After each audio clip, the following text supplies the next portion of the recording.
Hi guys, नमस्कार. मी तुमचा सर्वांचा लाडका अलिबागचा रूट डान्सर. आज मी आलो आहे अक्कलकोटमध्ये स्वामी दर्शनासाठी आणि आता मी जातो मंदिरात दर्शन करण्यासाठी. आणि कसं दर्शन घेतो, आजचा काय प्रवास होते तुम्हाला व्हिडिओमध्ये दाखवण्याचा प्रयत्न करणार आहे. व्हिडिओमध्ये कंटिन्यू राहा आणि चॅनलवरती नवीन असेल तर चॅनल नक्की लाईक करा, शेअर करा, सबस्क्राईब करायला विसरू नका. श्री स्वामी समर्थ हे आहे मठात जाण्यासाठी दर्शनासाठी मुख्य प्रवेशद्वार. आता वाजले सकाळचे 7. आम्ही दर्शनासाठी चाललो आहे. त्यानंतर आम्ही मंदिरात हार वगैरे, नारळ, फुलं वगैरे घेण्यासाठी थांबलो होतो. आणि हे आहे आपलं श्री स्वामी समर्थ मठातलं वटवृक्षाकडे जाण्याचं मुख्य प्रवेशद्वार. तुम्ही पाहू शकता आणि सर्व भक्त मंडळी चाललेली. आम्ही पण दर्शनासाठी चाललेलो एका रांगेत. मस्त वाटत होतं, खूप मन प्रसन्न वाटत होतं. आणि तुम्ही पाहू शकता ही किती चिमुकली सेवा करत होती, स्वामी सेवा करत होती. ती माझ्या गंध लावत होती स्वामींचं. तर किती मन प्रसन्न झालं. आणि नक्की कमेंटमध्ये तुम्ही पण लिहायला विसरू नका. श्री स्वामी समर्थ हे आहे श्री स्वामी समर्थ मठामधलं वटवृक्ष श्री स्वामी समर्थ मंदिर. तुम्ही पाहू शकता, खूप छान. आणि मठामध्ये आले की मन खूप प्रसन्न वाटते. आणि इकडे भक्तांची रांग होती, म्हणजे एका लाईनीत दर्शन घेण्यासाठी. आणि तुम्ही पाहू शकता इथे LED स्क्रीन आहे, इथूनही तुम्ही दर्शन घेऊ शकता.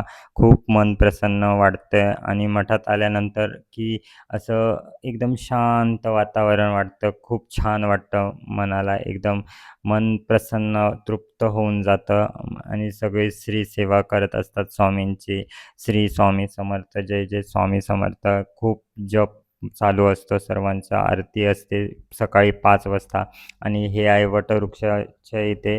आम्ही पण धागा वगैरे बांधला स्वामींचं, की आपली इच्छा पूर्ण होते इथे धागा बांधल्यानंतर. आणि नंतर मग वटवृक्ष मंदिराच्या इकडे स्वामींना मी नमस्कार केला. आणि खूप छान असं मन प्रसन्न झालं. तुम्ही देखील कधी आलात तर नक्की अक्कलकोट श्री स्वामी समर्थ मंदिरात नक्की या, न चुकता. खूप स्वामींची भक्ती केली तर वाया जात नाही. आणि खूप तुम्ही पाहू शकता भक्त मंडळी आपली श्री सेवा करत होते. आणि खूप असं छान मठामध्ये मन प्रसन्न वाटत होतं. त्यानंतर सर्व भक्त मंडळी फोटोशूट वगैरे करत होते मंदिराच्या बाहेर. आम्ही पण फोटोशूट केले, मस्त रील्स वगैरे बनवले. आणि खूप छान वाटले फोटोशूट करून, तुम्ही पाहू शकता. आणि हे पण इकडे आपल्या स्वामींचे फ्रेम आहे, तिथे पण आम्ही फोटो वगैरे काढले. आणि मस्त की नारळ वगैरे फोडला आणि स्वामींचं तीर्थ घेतला. आणि खूप मन प्रसन्न वाटलं.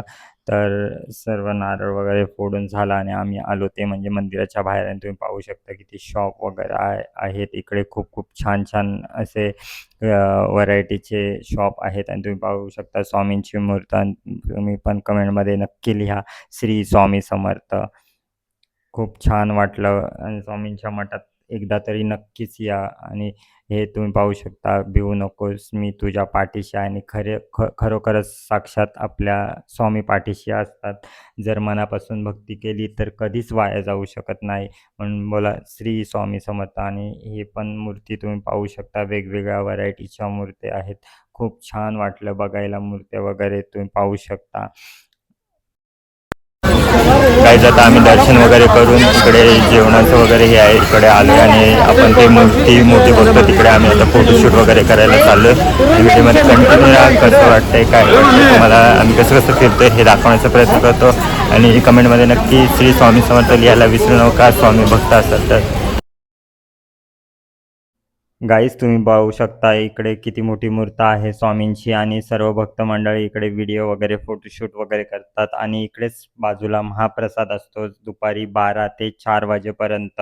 आणि संध्याकाळी 8 ते 10 वाजेपर्यंत असं महाप्रसादाचं बाजूलाच आहे.